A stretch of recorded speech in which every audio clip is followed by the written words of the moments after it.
The title of my message this morning is Travel Ready. And it's really a metaphor for life, not just for literal, figurative travel. It's a metaphor. Travel ready. So I want to share with you some of what we're doing to make sure that we're travel ready, not just for this trip, but that together we're travel ready on this journey, this exciting journey of life that just goes on and on and on.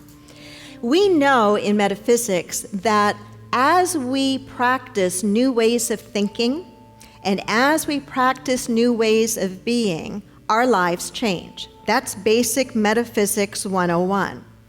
What we may not always be aware of, though, is that as we practice new ways of thinking and as we practice new ways of being, something is also changing neurologically in our brains. When we use certain parts of our brain more than other parts of our brain begins to be sculpted in a different way. So perhaps you have met people who use their brain on overdrive to worry and be fearful and anxious and nervous and upset. Have you ever met anybody like that? Maybe you have. Do not go like this to the person sitting next to you. Maybe you also know people who really practice a spiritual way of living and thinking and being. They practice holding the kinds of thoughts that they want to see reproduced in their lives. They practice forgiveness. They practice prayer and meditation. All of these things also sculpt the brain as well and produce a different neurological pathway. So you and I have at our disposal at any time we choose to use it, the ability to change our lives quite literally and figuratively from the inside out. So I want to share with you 5 things to be travel ready, whether you are going on a physical trip or whether you are journeying in your life as we all are. And the first one is this. I'm going to ask you to speak it with me after I say it. Number 1, watch the baggage limits. So excess baggage when you're taking an airline flight can certainly be expensive, but have you noticed about excess baggage in your life?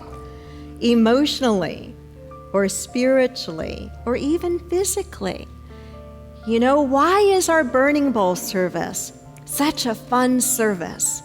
I think one of the reasons it is that we get together at the end of the year and we think about those things that we don't want to take with us into the new year. And we write those things down on a piece of paper and then we go outside and we burn that. And there's this feeling of what? This feeling of release, this feeling of letting go. I ask you, as you think about where you are in your journey of life right now, is there any excess baggage you're carrying along? Is it feeling heavy? Wouldn't you like to put it down and leave it? It may be some unfinished business in a relationship that is making up your excess baggage. It could be you've just allowed too much physical clutter in your life that's weighing you down and that needs to be looked at and purged. It could be that you have a lot of things you've started, but very few things you've finished, and in the back of your mind, that's weighing you down.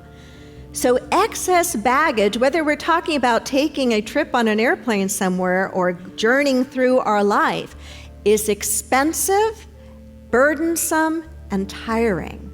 So your homework this week, didn't know you were coming to church getting homework, right?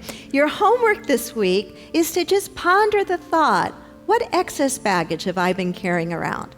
And what can I do this week? What one thing can I do this week to lighten that load just a little bit? Second practice, check in early.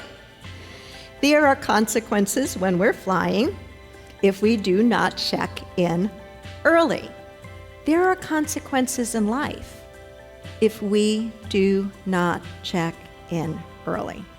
Now, what might I mean by checking in early spiritually?